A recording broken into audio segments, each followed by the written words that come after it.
Sizofunda incwadi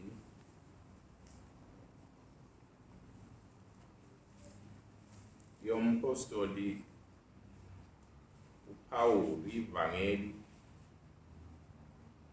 ngokaJohane. Incwadi yomphostoli uPawulu, ivangeli ngokaJohane. EmaBhayibhelini kubhalwe ngokuthi ngokaJohane. Incwadi yesine eincwadini ezikhuluma ngendaba kaJesu nezenzo zakhe. Ufunda isehluko sokuqala, soqala evesini lokuqala.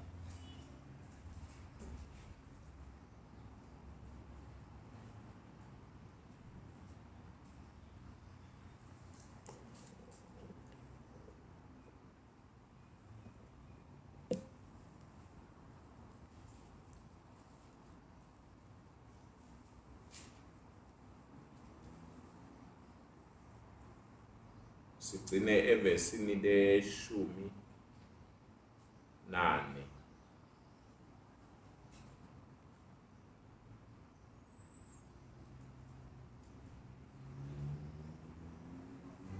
Ekuqaleni uLizwi wayekhona. uLizwi wayenguNkulunkulu. uLizwi wayenguNkulunkulu. Yena lo wayekhona ekuqaleni kuNkulunkulu. Konke kwavela ngaye, ngaphandle kwakhe akuvelanga lutho. Ukho konke uvelileyo. Ukuphila kwakukuye, ukuphila kwakukhanya kwabantu. Ukukhanya ebumnyameni, kepha ubumnyama abukamukelanga. Kwavelwa umuntu othunyiwe uNkulunkulu, ogama lakhe linguJohane.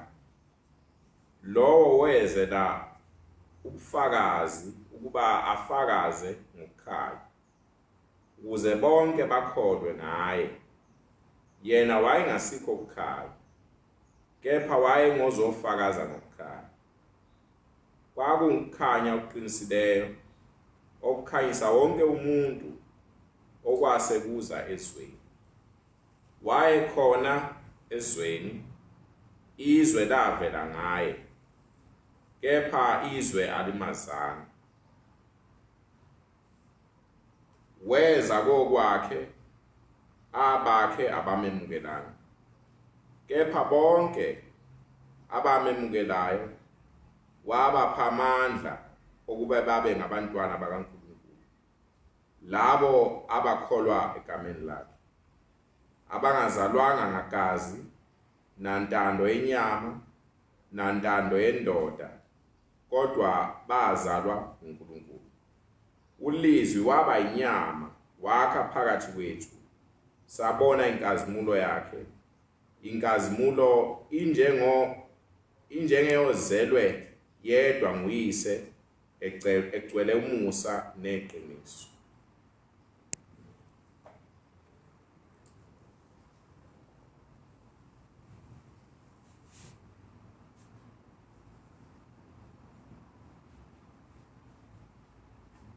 Ngagcine ngilanda indaba yokufika kaShembe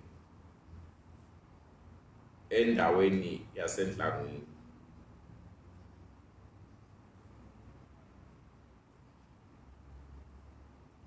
Indaba esimangaliso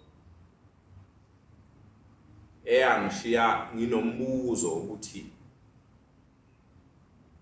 phakathi kwezinto ezikhona emhlabeni wonke, wakithi thina bantu bakwantu, ikhona yini into efanele ukubatshazwa eyedlula indaba kaShembe?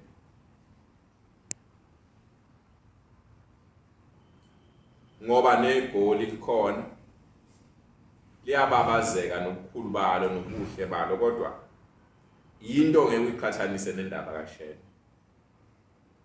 Neyinhlobo zobukhosi zikhona ezikhona phakathi kwezwe lakithi, kodwa indaba ongeke uze uyiqhathanise nendaba kaShembe.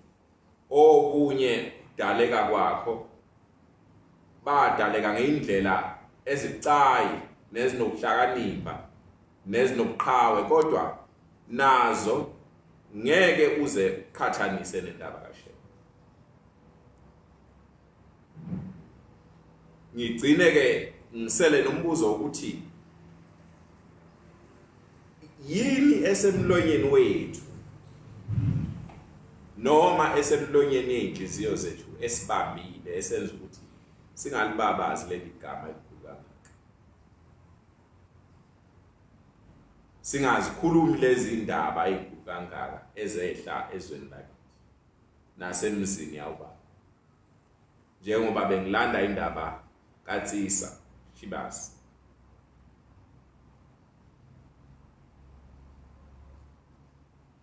Angazi ukuthi uNkulunkulu engenza kanjani ukuthi asiphe umoya wokuthi lezi indaba ulimi lwethu zinciphe ezinye izinto, kwande ukubabaza lezi indaba ezavela phakathi kwezwe lakithi, kwande ukulanda lezi indaba ezinkulu kangaka ezavela phakathi kwethu. Indaba lebe ngikhuluma ngesabathe edlule iyodwa iyawuthatha isongo umhlaba ube ngangohlamvu lwenhlabathi uma kuya ngezenzo nezinto ezavela emhlabeni wonke uhlangene. Akukho lutho olwake lwavela ufana noShembe,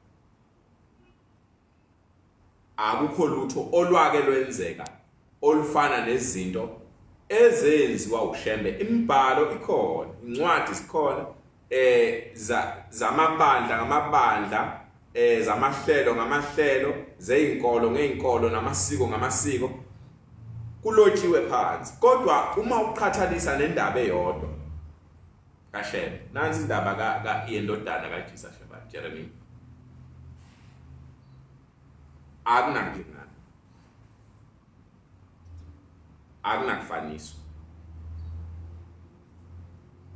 Angazi ukuthi umlomo wethu thina abantu bakwaZulu nabasemampondweni nabasemaXhoseni nabaTswana nabeSuthu namaSwazi, bonke abantu namaNdebele, bonke abantu bakwantu uboshwe yini?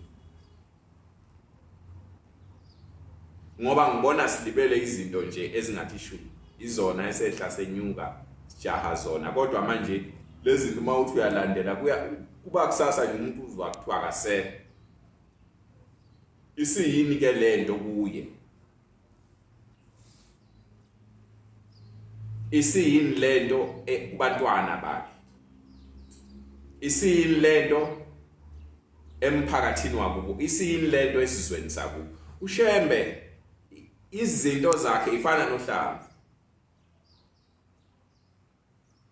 mayitshalekile kumuntu, lo muntu wayitshala kubantwana bakhe, abantwana bakhe bayitshala emphakathini, lo mphakathi wayitshala esizweni, lonke lelo zwe liyakhaya.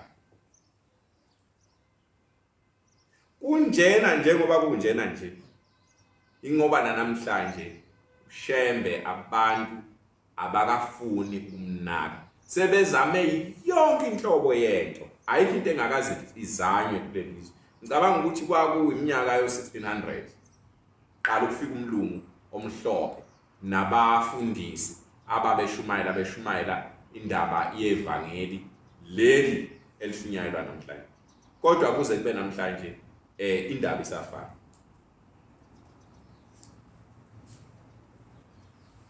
Ngaku ngcono bakhona umuntu oka athake sime esibuke kahle lento, ma isicathulo sikumpintsha ngeke ucabanga ukuthi mhlawumbe ngoba sikhona esinye lesi sicathulo kuthiwa sihambisa kahle, ake sizame so.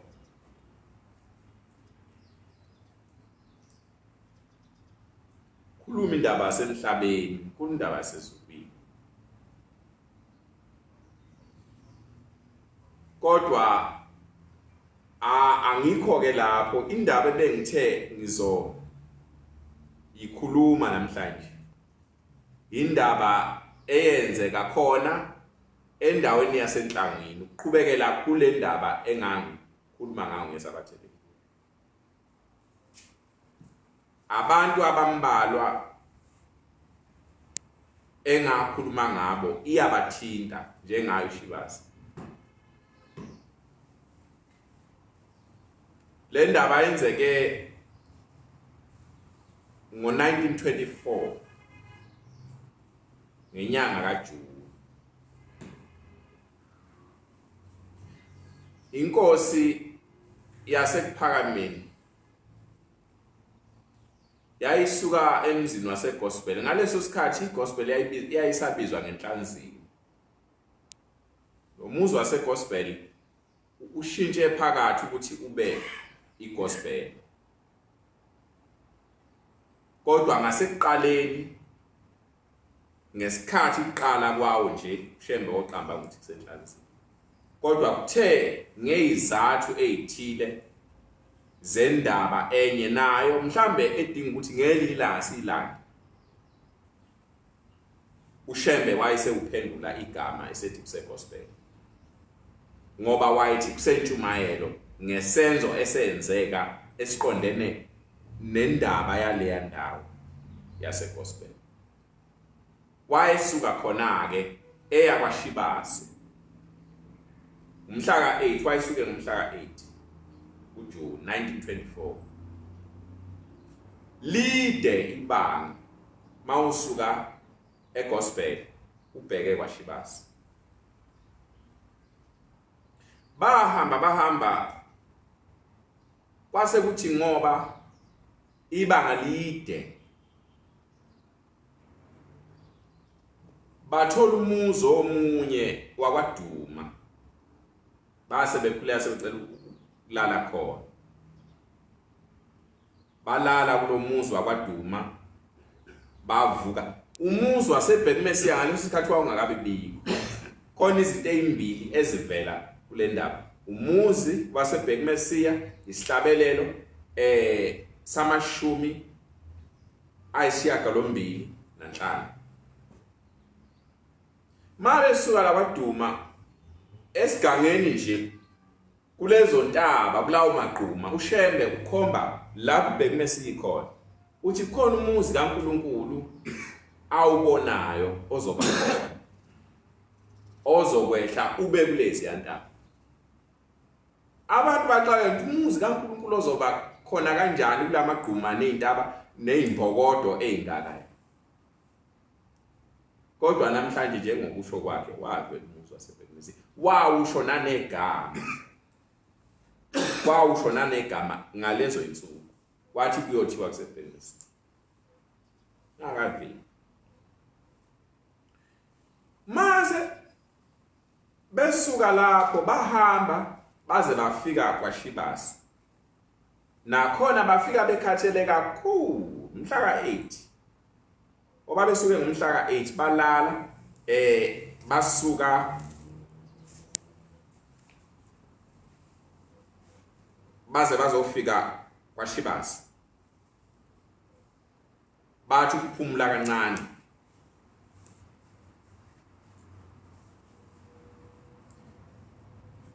Uma iphaphama lapho inkosi yayisibabiza bonke.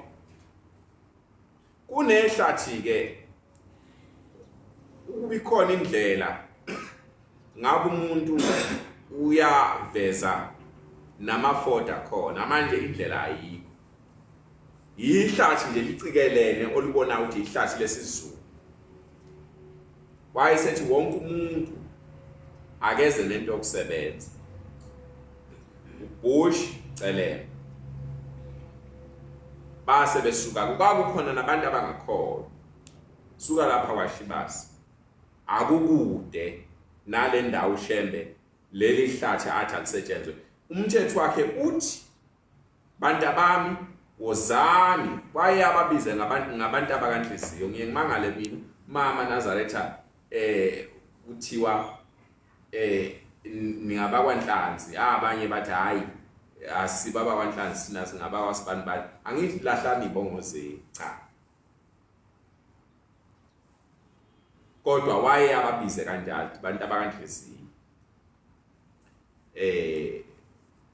Wayesethi wozani ke kuzosetshenzwa. Maye fika lapha ehlathini lo undodana kaMthimkhulu lo ngeke ngathinta indaba yakhe, uthi wayemlandela eduzane impela enyathelweni. Uthi kuthe makufikwa kuleli hlathi wayesethi agawulwe ihlahlane ezincanyana kushiwe lezi eseyithe ukukhula nalezi ezinkulu kulungiswe kahle, ngoba kule ndawo kuzokhonzelwa khona, bazokhonzela khona uJehova. Wayekhona ukuthi kuzoba ithempeli lethezi.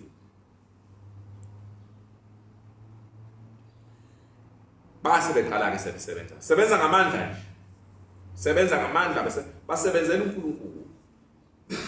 Kholwa kwabantu bangaleso sikhathi babenza umsebenzi abawuthunywe ushembe, babekholwa ukuthi uthwele ukhiye wesango lasezulwini, thwele ukhiye wokuphila kwemphefumulo yakho, thwele ukhiye wesibusiso. Sebenza nje ngamandla, basebenza ngamandla. Uthe kusemini wayesebamisa, bembheka umi endaweni ubheke ngasempumalanga. Wayesethi abasondele bonke beza. Befika bamfica umi ubheke indawo eyisiyingi, akho sihlahla ngisho esisodwa kule ndawo phakathi nehlathi.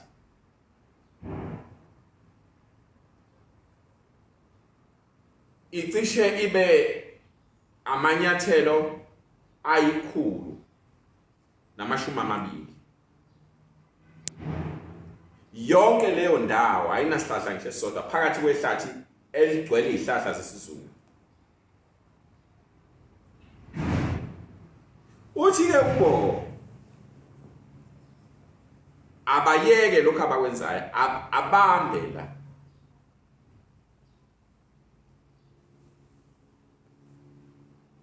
Abambe. Yini na angisezukwazi ukuhamba ngiyobhabhadisa emzumbe, sengigugile sengimdala. Mbanini la kuzovela amanzi, kovela isiziba lapho ngizobhabhadisa khona. Qale badideka, qala lapho kudideka.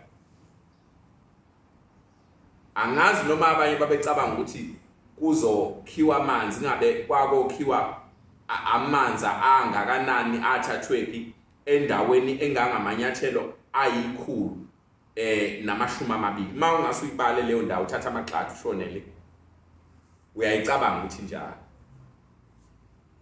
ukuthi kwakuyothatha imigqomo emingaki ma kuya ngokuthi iyagcwaliswa kuyelana nokuthi shona phansi kangakanani. Ngoba fanele ukuthi bese simeni sokuthi umuntu angakwazi ukuculiseka. Uthi ke nanso indaba lapho isiqala ukujiya khona, nalapho uShibase ahlubuka khona.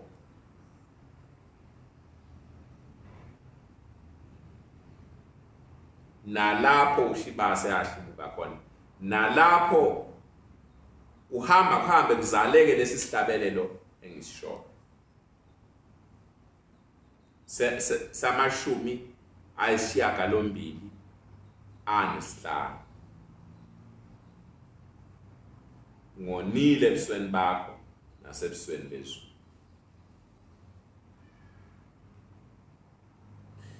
ethi inkosi mbanini bantu abakanhliziyo la ngawubabhadisa khona ngeke ngisaya emizumbe sengigugile sekukude kakhulu nizosusa utshani nimbe inhlabathi le elula uthi nizothi mase nimbile nimbe nize nifike enhlabathini elikhuni nizofika enhlabathini elikhuni uthi kuyogoba amageja thayophuka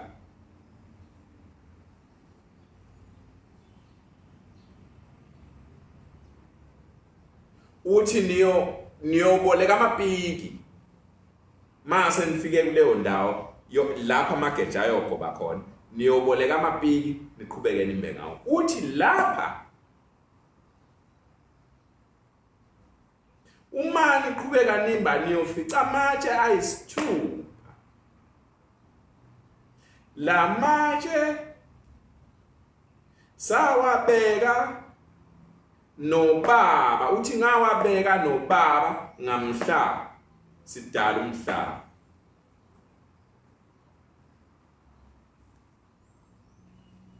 kwase ngitengezela ukukholwa kaShibasi njengoba nathi sonke sinjalo ukukholwa kwethu kuhlala eminyakazi khona indawo ezithila kufani komunye okunye komunye kusemalini komunye kusegcekeni komunye kusenganeni komunye kuyinkosikazi komunye kusendodeni komunye kuseguleni kwakhe mawusubona lokhu ugula ungasini bese kuqala ukukholwa sekunyakaza sekuxeka endleleni yokukholwa uNkulunkulu uyahlala ahamba ukukholwa komuntu akunyakaza qine kangakanani uthi uShemba akekho umuntu oyongena ezulwini engalingini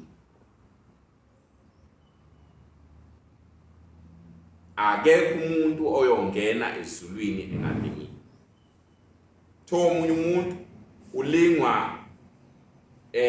ngengane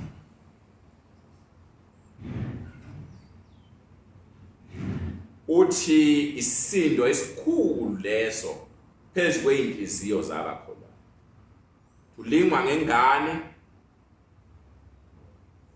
ishone noma ngeyomfana lezi ezintanga yayo zikhulu noma ngentombazane ishone ezintanga yayo sale njalo mawuyibuka ngokukhula kwazo inhliziyo yakho ithi ngabe neyami isika uNkulunkulu wayenzelani uma ukukholwa umuntu umuntu uyeka phansi kuhlungu bokuhanjelwa ingane abanye abantu kuyabakhipha ekukholweni noma kungamkhiphanga ngenyama uyasala nje agqoka ugwemhlophe enze konke kodwa inhliziyo yakhe ingasekho kuNkulunkulu ingasekho ekukholweni uthi ke kuba kukhuni kakhulu uma seyigana lezi ingane zamantombazane seyigana noma ezabafana seyishadela ngoba inhliziyo yakho uthi ngabe neyami ithi ngabe neyami uthi ukhona umfazi wayenjalo ukhona umfazi wayenjalo wayekholwa lo nkosikazi kakhulu ukholwa lokhu idwala elibushelelezi ukholwa ephakameni idwala elibushelelezi angazi ukuthi singenza kanjani ukuba njengoba uShembe wayesho ukuthi uma kungasavumi uba ubambelele ngezandla bambelele amazinyo uma kungasavumi bambelele ngeenyawo bambelele ngayo yonke indlela ongasuzame ngayo ngoba kuyidwala elibushelelezi ngempela kuyabehlula abantu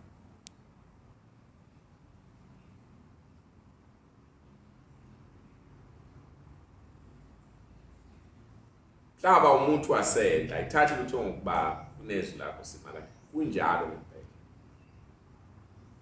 wena uyathanda ukusilandela lapho siya khona bothe ngayisibindi qala lapho siya khona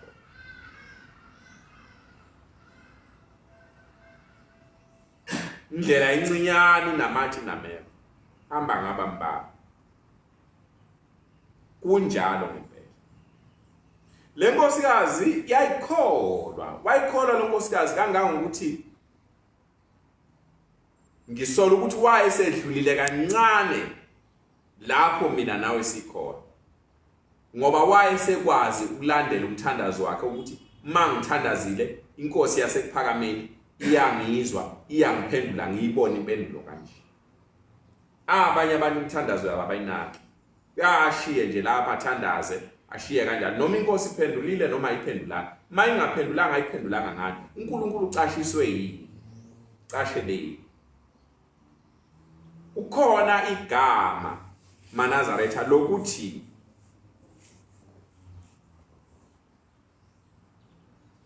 uma uNkulunkulu ungasamboni kukhona isizathu esisuke simenze wacasha suke khona hayi ukuthi suke ngeke suke ecashele okuyibuza ukuthi inkosi ingicasheleleni ngoba ngenjwayelo uNkulunkulu uma ingacashanga ecashela ukuthi akulinge ukuthi ukukholwa kwakho kuqine kangakanani uyecashe ngoba kukhona into embi ekhona kuwe angayithando yenzayo mangekho enhlizweni usezenzweni zakho noma kusegcekeni lakho kwenziwa abantwana bakho uyababukela shawa iradio kuphuma ekseni kuze kuyoshona la uyizwa ulapha esangweni muzo wamaNazaretha uyeza lapha esangweni ukukhala igumbagumba kunoshembe njalo abe secasha thandaza umuntu zingaveli izinto kuyabe kuyasuka ukukholwa kuyaxeka kodwa bese kuthi ngoba nakho ukhona lento yokuNazaretha begama bese hlala mawumbuza ulibandla leli hayi ngiwasekuphakameni kodwa ngaphakathi akasekuyo wasekuphansi sehlukile sewiki njalo mangithandazo yakhe ayiphenduleki nolandela amazwi kaShembe imizi yenu lo uShembe athi akwenziwe ungachezukeli kwesonxele ungachezukeli ngakwesokudla uhambe kulowo mkhulu inkosi yasephambi ukubona nezimpendulo zayo futhi uyosizwa uNkulunkulu ekucashele ungamboni phakathi kwezinto eziningi uyalingwa ukuthi ukukholwa kwakho kuqine kangakanani impande zakho zingakanani noma khona into uNkulunkulu angayithando yenzayo iphunga enephunga elinye bese ecashana so uyakushila usuke khona usuke ecashile ngamboni le nkosikazi yayisisendaweni abantu abaningi abangekho landela imithandazo yabo ukuthi inkosi ngicela ukuthi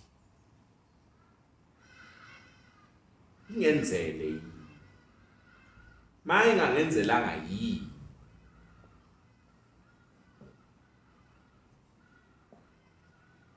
uShembe akekho endaweni yokuthi abantu becela izinto kubo ebancinci cha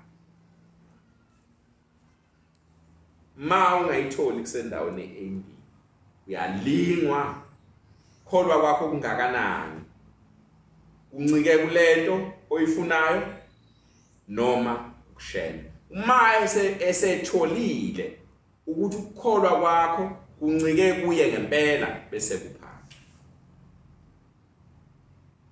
futhi imvamisa maye sekupha ukupha kuphindwe kunalokho ukucela uma kuzothi njalo mawucela into enkosini yasekuphakameni ungayitholi usuqala ungabaza oh athi ayikho lento akulungile zingathole lutho ekuphakame kodwa noma ngabe awuyitholile ukukholwa kwakho kube kulokhu kuhlele endaweni eyo ngelanga impendulo efika ngayo izinto osuke kade uyicela imvamisa ziyaphindwa ngoba uNkulunkulu usuke senelisiwe ukuthi ukukholwa kwakho uqinile usuke seyibonisa izitha zakho zomoya ukuthi ukukholwa kwakho uqinile njengoJob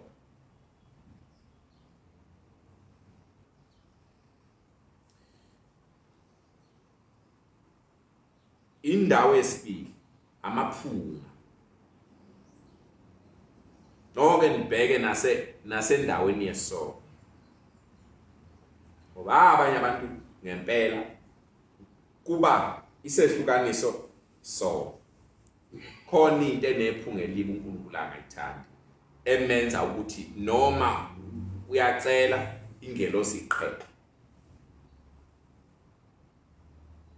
noma uyamfuna uNkulunkulu angaveli yeka lento uShembe athi yeke uShembe mawathinta akayithandi maNazareth akayithandi ngempela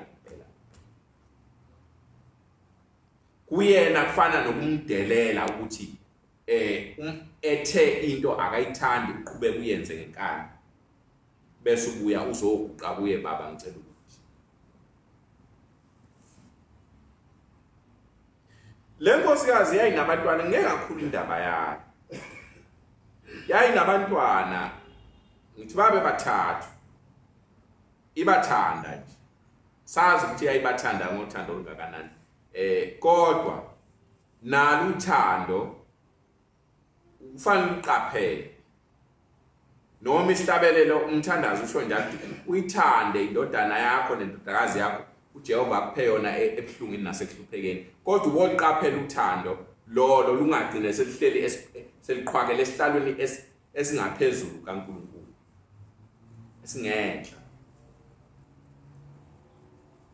kuhle ukuthi zonke izinto oyithandayo zikhothamela isihlalo sikaNkulunkulu noma uyayithanda kodwa uyithande ngothando olungafikile nolungadlulile kushela khona abanye abantu izinto abayithandayo ezihlele ezihlalweni ezilingene nezikashela abanye zingaphezulu manje kwathinteka yena kuthinteka uNkulunkulu wakhe yahluka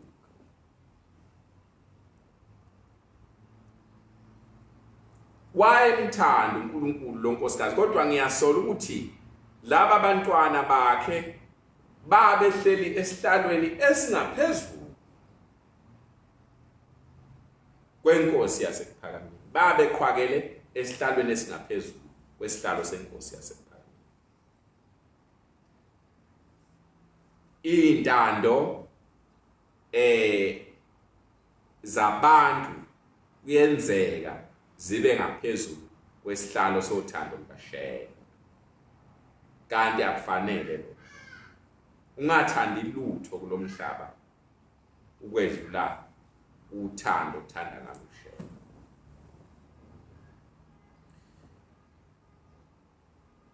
wahlala wahamba wayothandaza lo nkosikazi ngoba ebona izingane zakhe izikhulu wahamba uthandaza wathi Nkosi lezi izingane zami ziyakhula hlabu nje wawungakabi njengoba unjena ke namhlanje kwabonakele kodwa hayi njengoba kunje ngoba konakele kakhulu bantwana benkosi yasePhakameni kakhulu ngisho emzini kaNkulunkulu konakele siyayibuka zonke izinto ezenzakalayo namadoda siyakubuka kwenzayo namakhosikazi siyakubuka kwenzayo intombi nezinsizwa yonke inhlobo nje ingane encane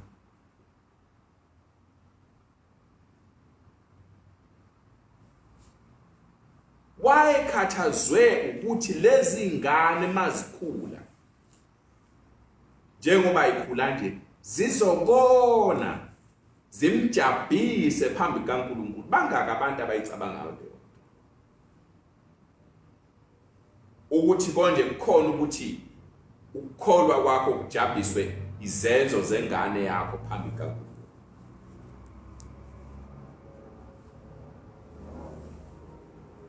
Banga njengoba kunamhlanje, njengoba izwe linjengoba linje namhlanje, ngeke kusasa sifike sime esigodini sosizi simiswe ukuthi ingane yakho yenza isono esithile, kakhulukazi ngoba alikho ivangeli lamazwi kaShembe emakhaya akithi.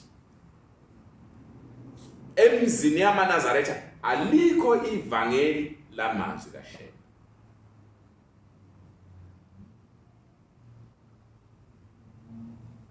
Timntanami Shembe wathi Nhlal'suthi Nkosana sekuphakameni ayikwenzi. Mntanami Shembe wathi Nkosazana sekuphakameni ayikwenzi.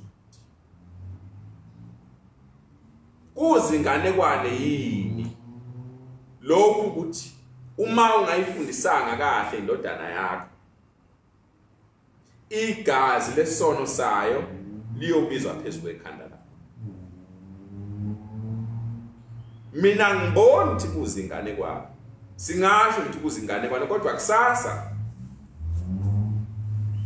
sizawube sisimile esigodini sosizi. Sizobe simile esigodini sosizi.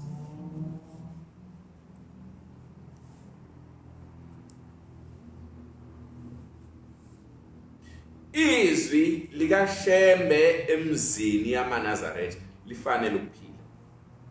Kundelani ingane yomNazaretha emzini womNazaretha? Kundelani inwele?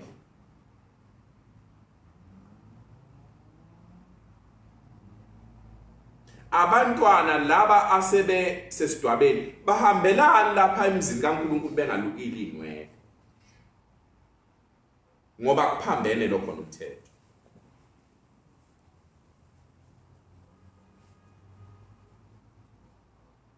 Uma bekwazi ukwenza lapha egcekeni behambe inwele bengazilukile, emakhaya ke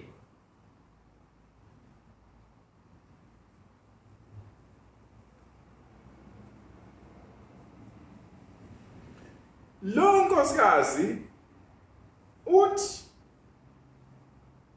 mase icabangile nizawuhamba ngothandaza kuShembe ngoba uShembe uyangiphendula. Yebo maNazaretha, uShembe uyakuphendula uma umfuna ngenhliziyo eqinisileyo, ngenhliziyo engenamabibi, ngenhliziyo engenakungcola. Khona inhliziyo umuntu athi ufuna uNkulunkulu kufane nale nhliziyo ayibona umngomo. Benezinto nje ezimbi ezingahlambulukile ezingenasi isimilo esihle esikhombisa ukuthi lo muntu uyakholwa. Cela umphefumulo womunye umuntu. Sho njalo iNkosi ithi baye bekucele kithi, ihuka lithi baye bakucele size sivume. Asazi ukuthi mase sivumile baye benze njani ke bona mase befika lapha esigodini sosizi. Baye ngakhulumi ngabafana bemhloko, kodwa namhlanje mhlambe kungenzeka khona lo, mhlambe kungenzeka. Wayesehamba esenkosini waya esiguqweni wenza isiguqo sethandaza sethi, Nkosi ngicela ungisize lezi ingane zami ngoba ziyakhula, umhlaba nanti izwe liphenduka. Abanye abantu ababoni ukuthi izwe liyaphenduka. Ubona kufana nayizolo, namhlanje kufana nayizolo. Nje umuntu esemdala,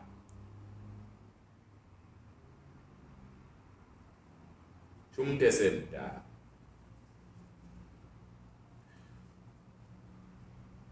Uthi ngicela Nkosi ungisize ngoba uyungilalela mangithandaza, nengikucela uyangenzela kho ngicela labantwana bami ungigcinele bona bengo ngoba nginovalo lokuthi njengoba bekhula nje bazobona isono besiyinto esatshwayo lapha eNazaretha aye sakhe lenkosikazi ayithusiwe isono sayo yesaba isono sabantwana bayo ukuthi sizoyijabhisa phambi kaNkulunkulu kasi yoqala ukhona omunye ogcine ngasabone emehlweni wabehlala lapha ephakameni ngoba kwakungabafelokazi lo nkosikazi omunye wakwaZulu naye wacela inkosi ukuthi aphume la egcekeni ngoba abantwana bakhe sebekhulile usaba ukuthi bazohlala behlale bone lapha ukona kokukhulu lapha ephakameni qomisa uqonya hayi ithi ingane mase ikhulile bese iqala ziqomana lapha emzini kaNkulunkulu intombi kabani indoda kabani mawushembe ngasaphenduli thiwe hawu kwenzeke kanjalo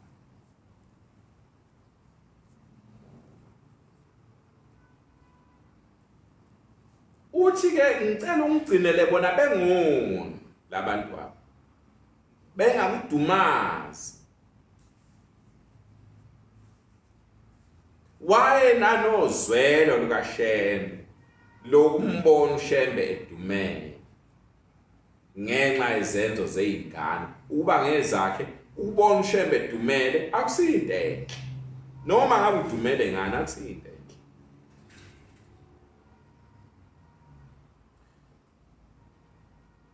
wathandaza lo mthandazo wakhe waqeda ayesehamba ngangimazi noma wakhohlwa yini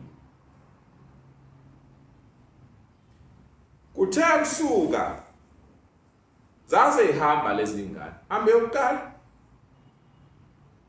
hlabeni hambe esibili makhambe esibili yaqala inhliziyo yathi kanjani Shembe bephi ubaba mayixoxa le ndaba uthi usekhohliwe ukuthi wayegcine ethandaza etheni uNkulunkulu ubuke wabuka wathi lezi ngane ayikho indlela ukuthi zingone indlela yokuthi zingengone lezi ngane ngcono ngiyithathe ngiyibuyise kimi ancikaza esaba amagwala athi ngcono ubuyele emuva ngoba alikho ithemba lokuthi khona izwe esiyakulo elingcono kunaleli abanye abantu siyakholwa nisihamba nabo kodwa manje asikho isibindi sokuthi likhona izwe elinye elingcono esiyakulo mabona ke lapha emhlabeni sekungamane kuchithe kupaka thatheleni izingane zami bekunolimi engificela ekhaya ma umuntu ethi nginikelela izingane zami eshe ingasekho ethi esezingasenkosini angiseze ngaluzwa nginikelela izingane zami nginikelela nezingane zami esezingasenkosini kholwa lo khona indawo lapho Shembe ahleli khona nezingane zakhe nabantu bonke ubona unganakile nje bona wenza noma kanjani nje lapha ekuphakameni ngoba awukholwa ukuthi likhona izwe elinye ikhona indawo enye lapho uShembe ehleli khona nabantu bonke nawe osaya khona ozobuzwa ngalezi zinto ozenza lapha ekuphakameni ukuthi okabani lomuzo wawenza kuwo kanje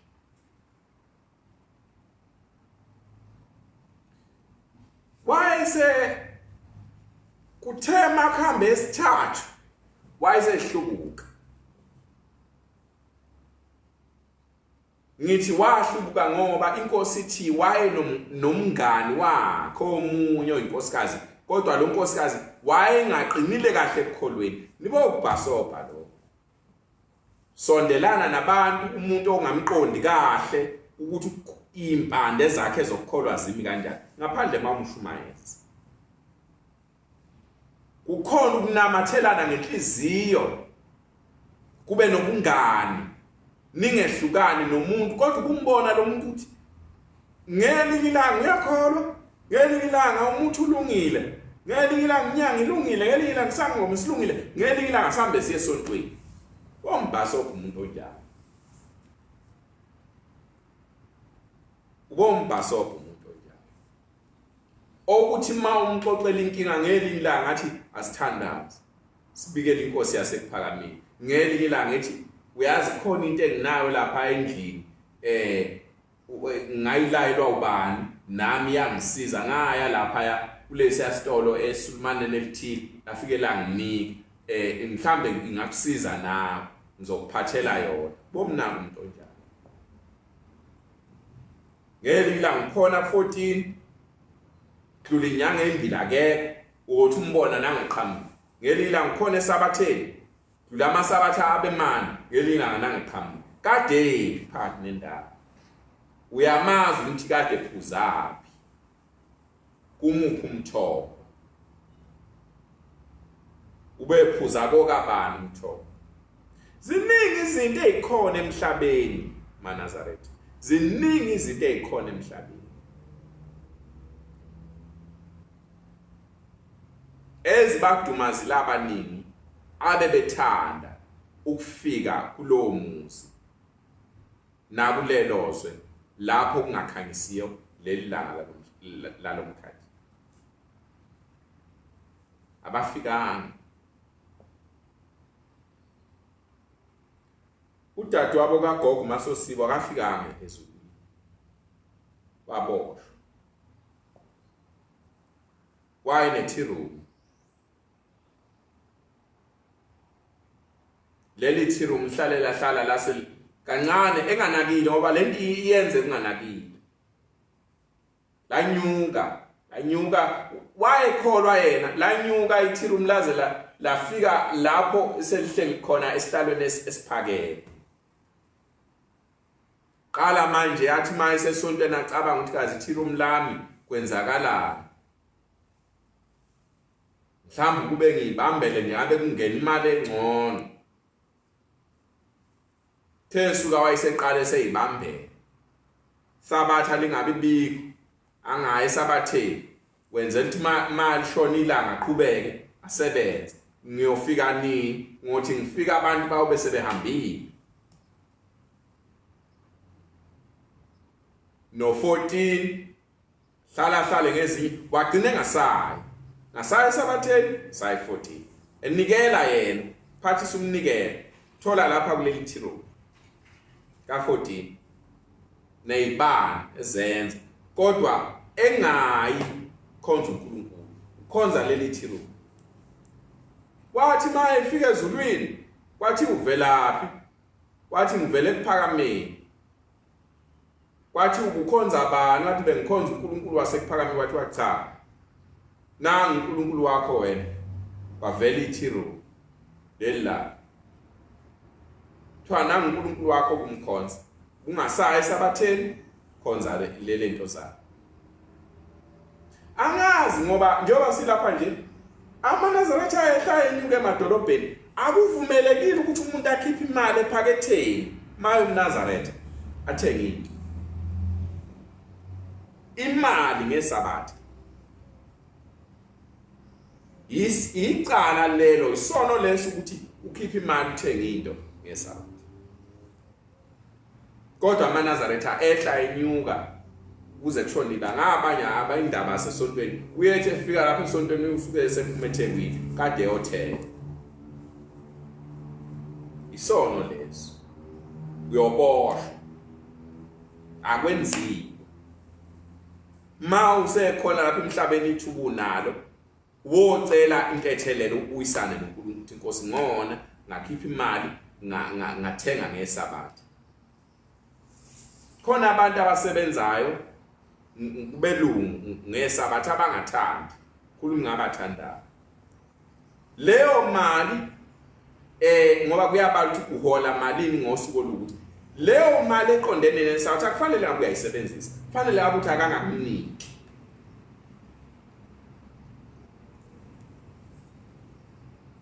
Fanele uyibuyisela kuyena.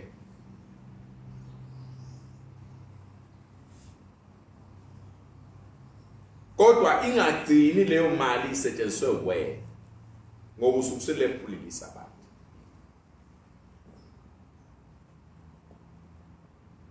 Isabatha into ebucayi ngoba ngichathi ingane ngesabatha isono leso.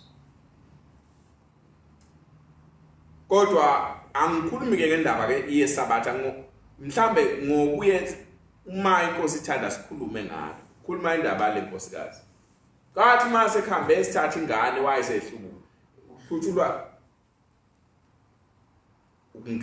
ngabaza ulingwa mawusulingwe kwafika endaweni ethile omunye umuntu ayisekho lento Nazareth abantu shembe ubeki maye khona mayisindisa ngathandaza kuyathi angigcinele ingane zami zifile zontathu zonke angisele nalutho wayengasele nalutho. Thina abantu basemhlabeni sisho njalo siyasele nalutho shembe bekhona.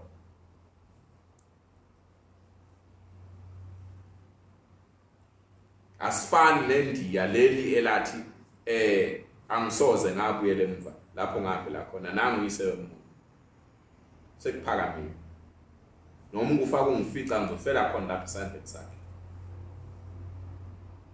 Wahamba umfazi washiya lasala lodwa lathi anginendaba lathi hamba wena uma ubona ukuthi hamba mina ngeke ngize ngihambe ngimtholile ubaba wami namhlanje. Lasala laligula laze lahambela khona lapha ephakameni. Lengidabuke nje ngoba indaba yalo ibhlungu ngoba akekho umuntu lalikhala lithi lokhu lahamba unkosikazi walo wahamba akho umuntu noliphathela isicephu makiwe esontweni lapho lifike lithi lihlale phansi nasemgidini alivunulelwa umuntu liye libukele nje abantu begida lona alikwazi Dalia.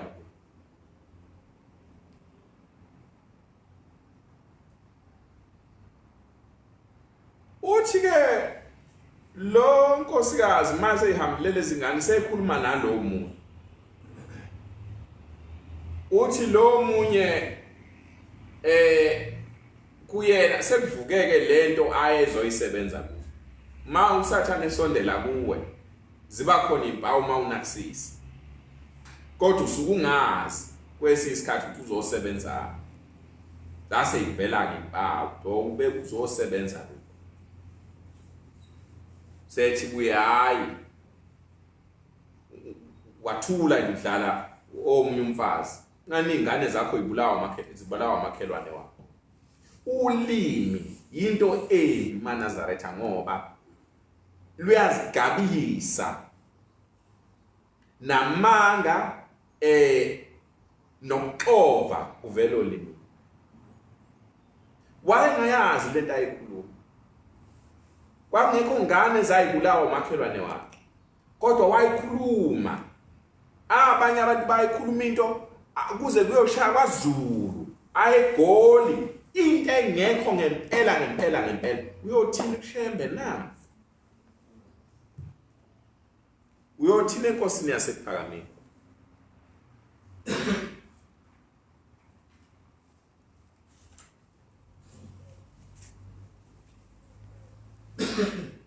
Hlabelelo lesekade ngisisho samashumi isishiyagalombili nesihlanu ivesi lesine lithi sengonile nangolimi lwami ngakhuluma inkohliso kodwa ma ulandela ngaphezulu ngonile ebusweni bakho nasebusweni bezulu iso lami lingonisile ngayiphula imithetho ngehlulwa ukuqala emithethweni eyishumi owesibili ngewunamathe wenkosi yoxolo abephula lemithetho bayakhandwa ngamatshe abazange behawukele ngoba yini mina sona ngonile nangolimi lwami ngakhuluma inkohliso. Khuluma inkohliso thi ingane ibulawe lo mfazi udlala omunye umfazi wena kunjalo naye ingane ithathwe uNkulunkulu ngoba wacela ukuthi zingone kulo mhlaba esikuwona njengoba ninganakile eManazaretha. Njengoba ninganakile ngathi ifunani isikole lapho nizofundisa khona izingane zamaNazaretha ukukholwa nenhlonipho zingahlangani nemoya eminye khona emhlabeni mhlawumbe uNkulunkulu uyosidabukela kodwa anizange ngikwenze ngitheni suka abanye babe ngiphendukela bathi ufuna isikole wafuna ukwakha idolobha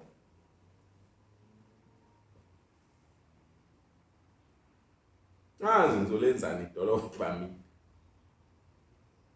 ngoba idolobha angilazi angikhulelanga nakulo akhulela emakhaya ngolenzani idolobha yini ekhona kimi yini ekhona edolobheni yami ngoba ngisho ngabe kuthiwe ngiyezitolo akuvumi ngihlale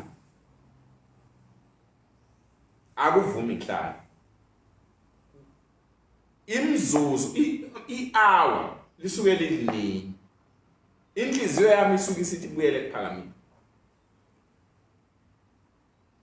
kunye ngiyekushiye engakuthengi ngishiye kanjani wenzani idolobha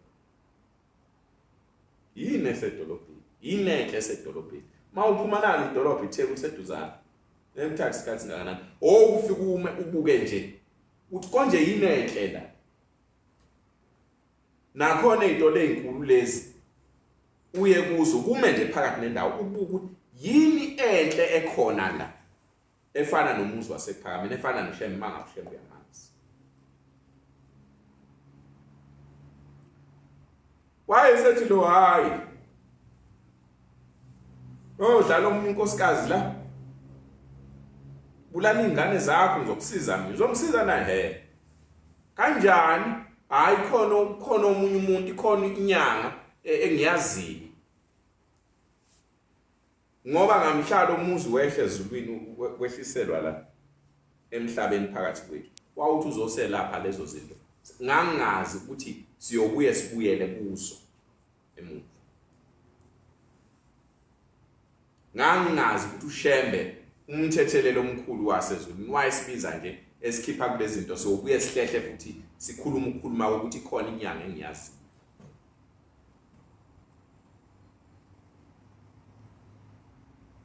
hayi sengeke ngayizama inyanga hayi khona enye engiyaziyo bathi iyasiza ingaphi woza asambeni sihlangane ngelanga elukuthi endaweni ewukuthi bahlangana bayekuhlubukeni bantwana bakaShembe phakathi kwale ndaba uShembe uthi ngiyumfelokazi wabafelokazi uthi ngoba ngithi ngiyihlalele nje ngizwe izwi likaNkulunkulu selithi weMashembe uthi ngithi inkosi uthi lithi awubheke uthi mangithi ngiyabheka insizwa yami isiyayishiya le ndlela yasekuphakameni sithatha indlela engingayishoyo inkosikazi yasekuphakameni siyayishiya le ndlela sithatha indlela engayishoyo indoda yasekuphakameni siyayishiya le ndlela thatha indlela engayishoyo uthi ngiyumfelokazi wabafelokazi uthi ngihlale kinosizi njalo uthi ngoba ngiyafela usuku nosuku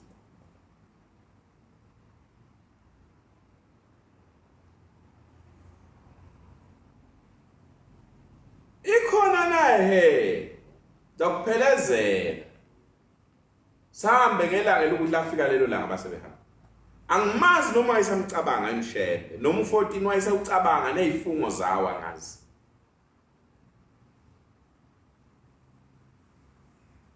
noma umthandazo wesabatha wayesawucabanga nezifungo zawo angazi kukhona incwadi ekhuluma ngeziboshwa zabagcotshwa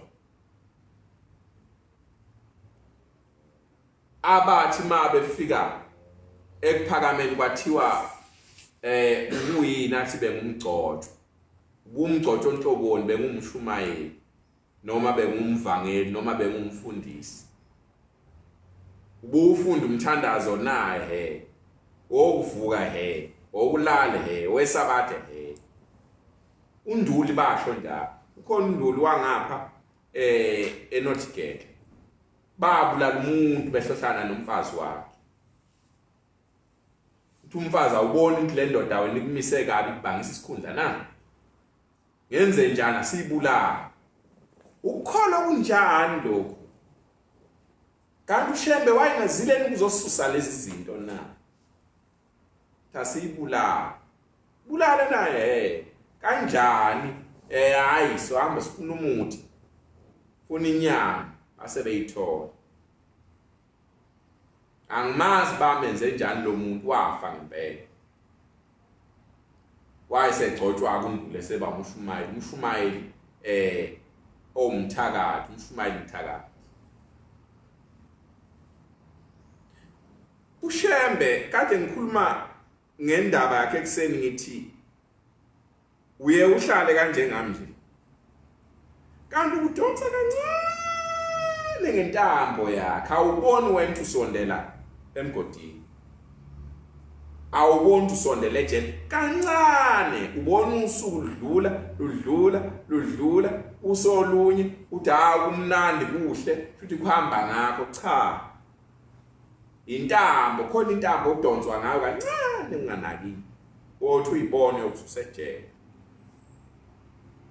obususesigodini sosiza lapha abaningi bemisiwe khona bayambuza kuNduli ukuthi ubuye ufundela umthandazo wesabathanduli na uthi bengiye ngifunde wonke naye ubuye uthi ufika lapha ukuthi uphatha ungawuphathi umuthi ngesandla sakho uyikholo uyokufana sefile uNduli njengayo leyo ndoda ayikulela wawufike weqe yini wawuthi kuthini lapha na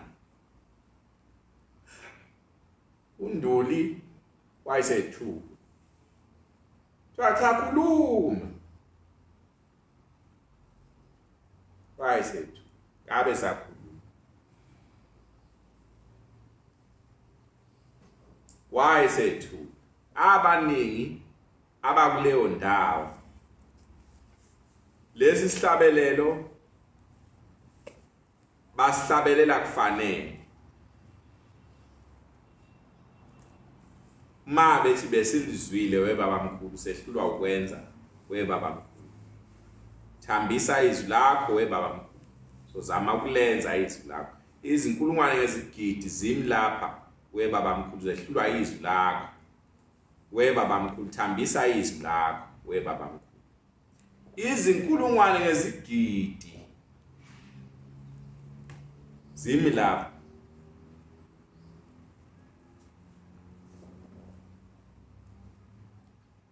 wayelizwile uNduli kodwa kuthe umfazi ethi mbulale wena ngoba awuboni ukuthi uyena ovimbele isikhundla sakho uyakubangisa na zosala wedwa mbulala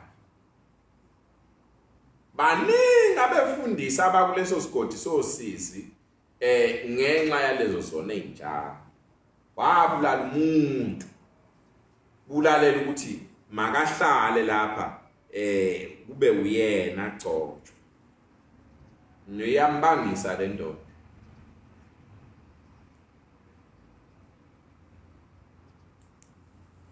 wahamba lo nkosikazi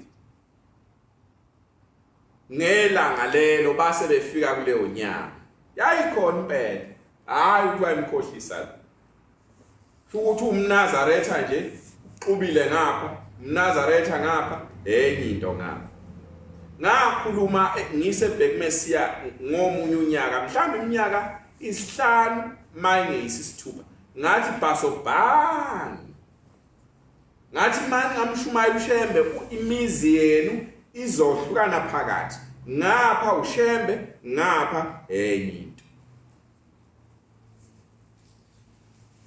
ngathi ngapha kuzoba uShembe ngapha kuzoba amakhaladi kuyenzeka namhla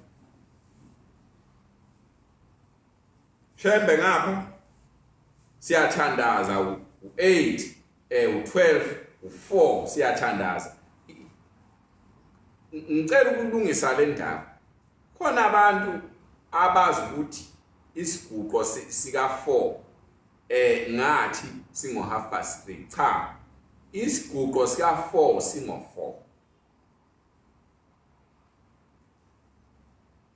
isiguqo sasentathabusa ngo 4 singo 4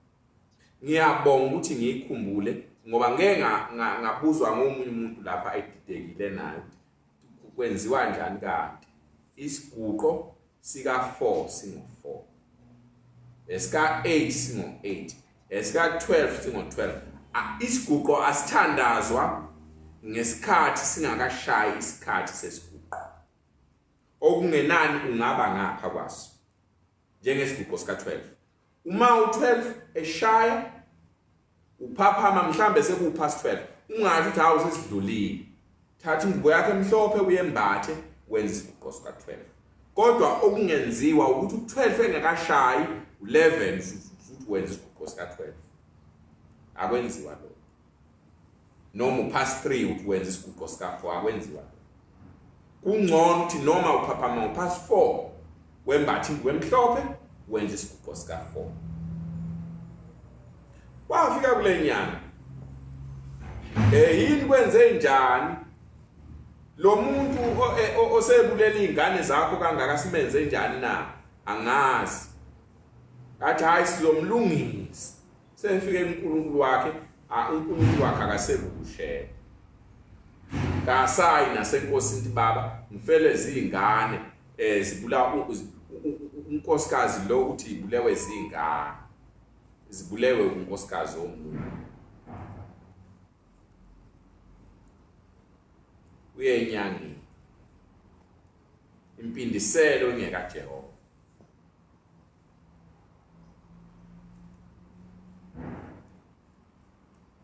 impindiselo ingeka Jehova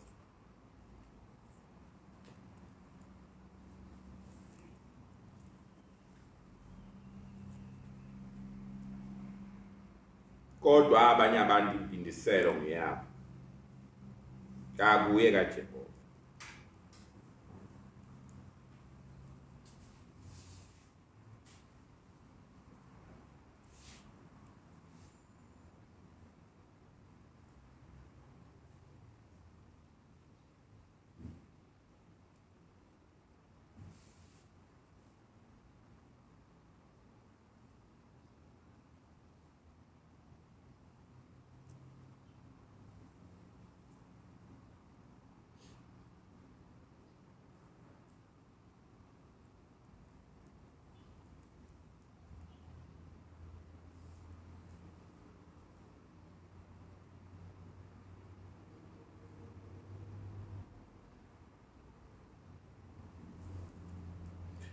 incwadi kaDuteronomy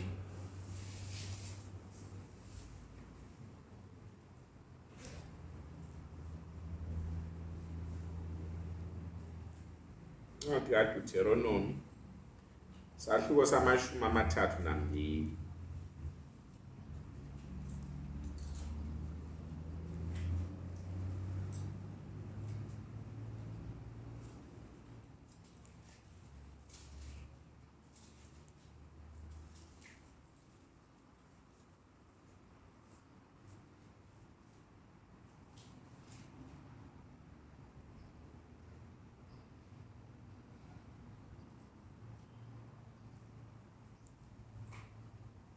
ivesi lamashumi amathathu nanhlanu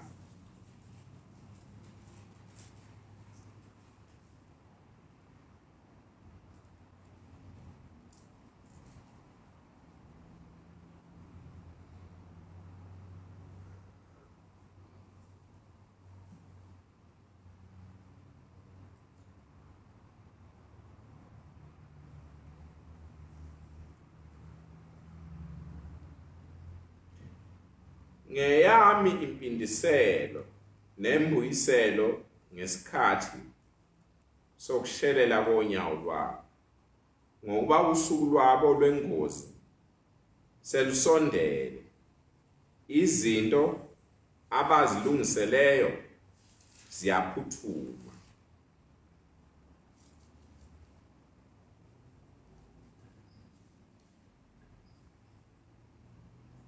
ngeyami impindiselo nembuyiselo ngesikhathi sokushelela konyawo lwabo ngokuba usuku lwabo lwengozi lusondele izinto abazilungiselweyo ziyaphuthuma kodwa lo nkosikazi impindiselo kwase kungeyakhe nembuyiselo kwase kungeyakhe kwakungasekuyeka Jehova mayifike enyangeni ithi samlungisa thi baphuzaphi baphuza khona umthombo abanawo baphuza eceleni baphuza umthombo wabodwa ulungile lunge kakhulu ke kungcono ayisinika uphondo sazi yalifake sazi kwakuphondo lwami yasithatha nalo uphondo lolu uphondo uyolinda khwalale mase ukhwalele ungasabonwa umuntu okholwayo uma ungasabonwa umuntu wayengeke uyimisa leyo nyanga buzi kanjani ngoba ushembe akukho lapha angaboni khona ukuhlale bona njalo nje ngizokwenza njani ngeso likaShembe inyanga ilungile ayazi umthongo Shembe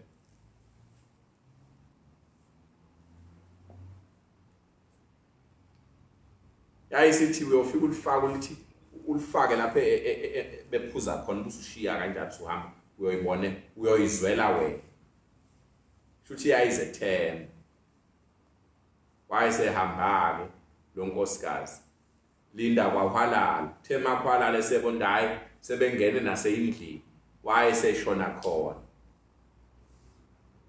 sefika nalo uphondo selifaka lwajula lwathi nchi emthonjeni kwadlula insukwana kuthe kuzwakala kwase kukhabisile kodwa ngamhla elifaka lolu phondo esendleleni ebuya ithi inkosi wezwe izulu lithi ndindindindi abanye abantu balesaba izulu abanye abalesaba uthi kodwa leli lathi malithi ndindindi noma ngabe wayengalesabi uthi ngeke ngasha uvalo ngangazi kwenze njalo uthi ngithe ngisanakela ukuthi ngase ngizwizwe likaShembe uthi lathi wemfazi ndini wemfazi ndini uthi ngathi ngoba izwi lenkosi yasekuphakamile leli ngiseyintabeni zezwe lakithi memeza iphi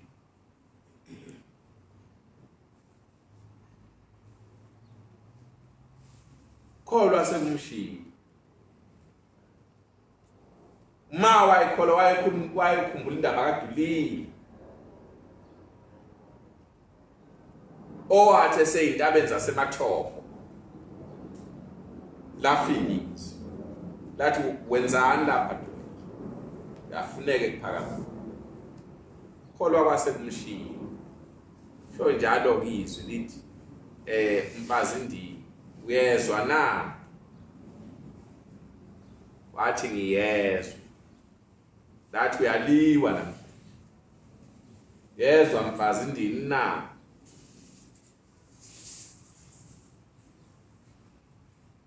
uyaliwa namhlanje igama lakho liyesulwa encwadini yokuphila kodwa ngilanda indaba kaShembe landa indaba kaShembe enhlangwini lo Shibase ma uShembe esho njalo ethi niyomba khathala amageja ayogoba nilanda amapiki niyothola manimba niyomba kophuma amatshe ayisithupha lamatshe sawafaka ngamhlasi sidala umhlaba nobaba Shibase wayesesola kwakukholwa kwakhe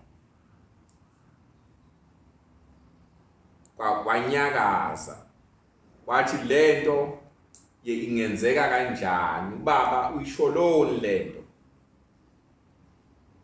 ngoba lento ayinakwenzeka futhi uyisho kunabantu nabangakholwa ngangcono balento uyisho sisodwa ngoba lento ayinakwenzeka thina besizoyifihla usho ukuthi waye emthanda ayimshembe kodwa angazi kwakuthando olihlobo ngoba nangu yasho ukuthi noma ngabe bengenzekanga bezoqhubeka amlandele uthando ke engingaboni umuntu liyamfikisa umuntu ekuphakameni lo angiboni ngoba ukukholwa yizwi ukukholwa kusezwini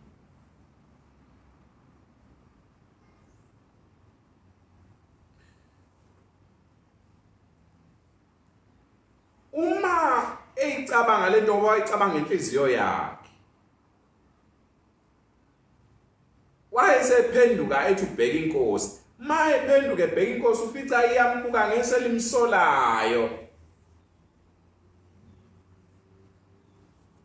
elinokumthuthelela phakathi wayeseshawa amahloni esebheka phansi base beqala ke sebenza semini laze lashoni la akwangavela inhliziyo yabo ebusuku yalwa lento kodwa amadoda sidlala umuntu ngempela ngoba lento kayikho futhi ubaba impela lobe guga nje kuya nokuyingqondo yakhe yonaka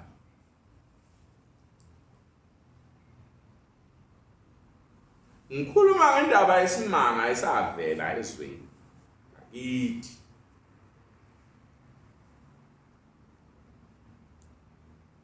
kodwa ungazazathi uShembe akaza afika ubaba uthi ungazazathi imanxa uShembe sazofika ngendlela okuyiyo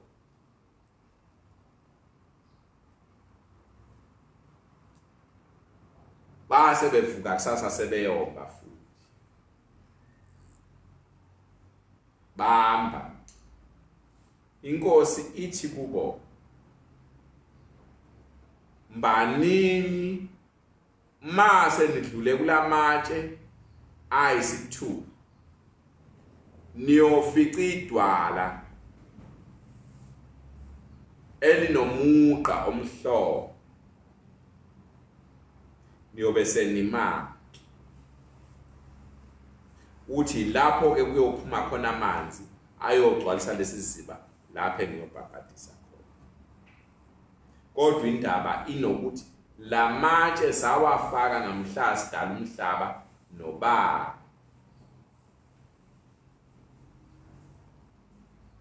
wayese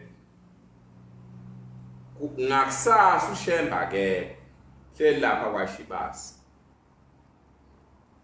bayasebenza laba bantu kuthe emini la selivela itshe lokuqala wagijima kuqala uShibasi wayenkosini wathi baba selivela itshe inkosi yambuza amazwi athi Shibasi usuyakholwa na inkosi ithi uShibasi wathi baba ngiyakholwa sonke siyakholwa ithi ke inkosi kuye mntanami usenzelani sono na fuze unyoko khulu Sara ngithema ngikhuluma lamagama wena ukuthi nizothola amatshe ayisithupha inhliziyo yakho aphika wathi lento ingenzeka kanjani mase ngikutshela ngithi uphikile usuyaphika ukuthi uphikile na fuze unyoko khulu Sara ngoba naye watshelwa waphika wathi ngenzeka kanjani sengimdala na mase kwenzeka ingelosi seyimbamba ithi ngani uphikile wena na useyaphika ukuthi waphika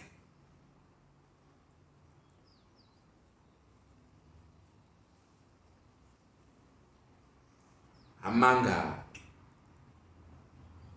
phuma kwalesi sihlabelelo samashumi ayisishiyagalombili wayesoningi uShibazi khuluma inkohliso ngabe uyavuma isonto inkosi impela ngingabazile baba impela kwafanele ngabaze kwakungaphezulu kwesake sakuzwa nekwake kwabonakala emhlabeni wakithi ngikholwa ukuthi inkosi yayiyomthethelela engabazeni kwabo uma selivelele litshe ithi inkosi iqhubekani imbana sazovela amanye lathi liyoshona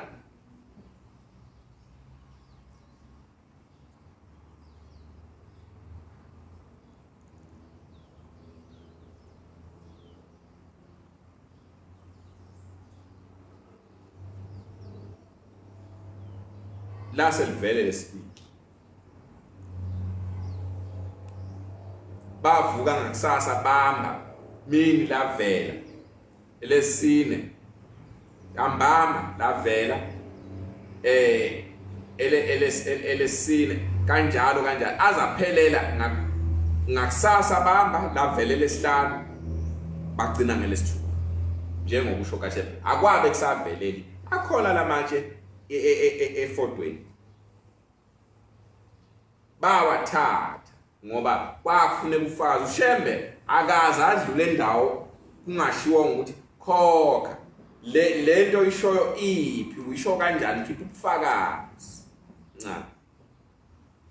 avela manje bawathatha izithombe sebefikile beyiswa lendaba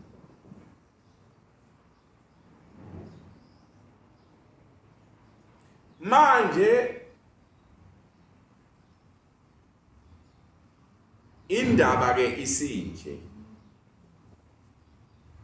lapha eMzumbe indawo yakhona ingamadwala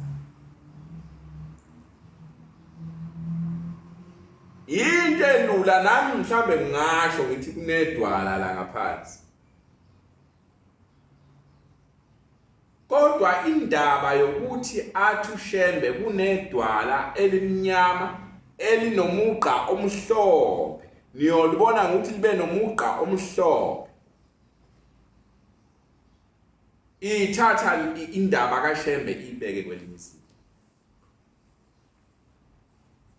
sho ukuthi ubufakazi ngaphezulu kwalamatshe asevele obuyivala yonke into obokuthi alivele phela lelo dwala elimnyama asifuni idwala elimnyama nje ngoba kuthiwa kwavela idwala elimnyama miyeke kuShembe nani sewavezi lamatshe ayisithupha cha sifuna libe nomuqa omhlophe base beqhubeka sebemba bamba mabe beqhubeka bemba ngempela bafika kule dwala elinomuqa omhlophe njengokusho kwainkosi base behamba bebika sebethi baba sesimbila selivele idwala livele abantu abamna linomuqa omhlophe ilona ke lele yekani kanjalo ke kwalalwa kwathi ngakusasa baphaphama sekutheni ndwe amanzi ngiyambonga mina uNkulunkulu ukuthi akubanga indawo ayibanga zinyathelo mhlambe ezishu kwakothiwa ufike nezibababo wazowathela indawo eyayimbiwa indawo eyizinyathelo ezikhulu namashumi amabili kwakuyosekuseni kuthela amanzi ukuze kugcwale angazi abantu owawuyobadinga ukuze uyigcwalise bangaphi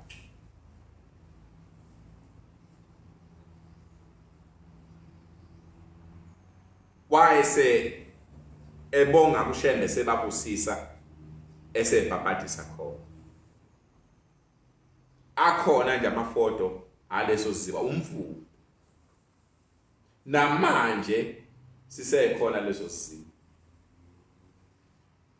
yikho ukuthi asanakwe umuntu uhulumeni ke wazama ukuthi asibiyele mhlamba abantu babe zosinaka kodwa bangasinaka ngeke ngaya khona afica sekwaba indawo nje sendawo yokuthi indawo kaNkulunkulu seyishiwa abantu sebeqhelile bonke bayishiya kanjani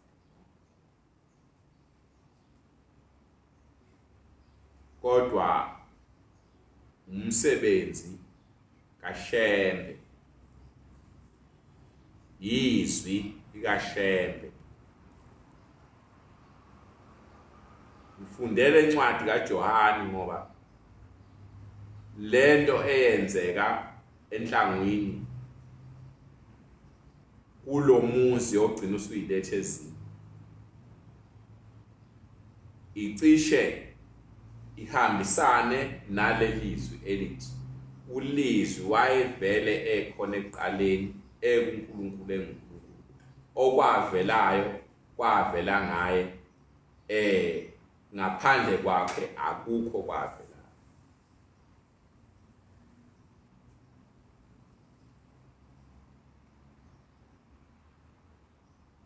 inkosi imbusise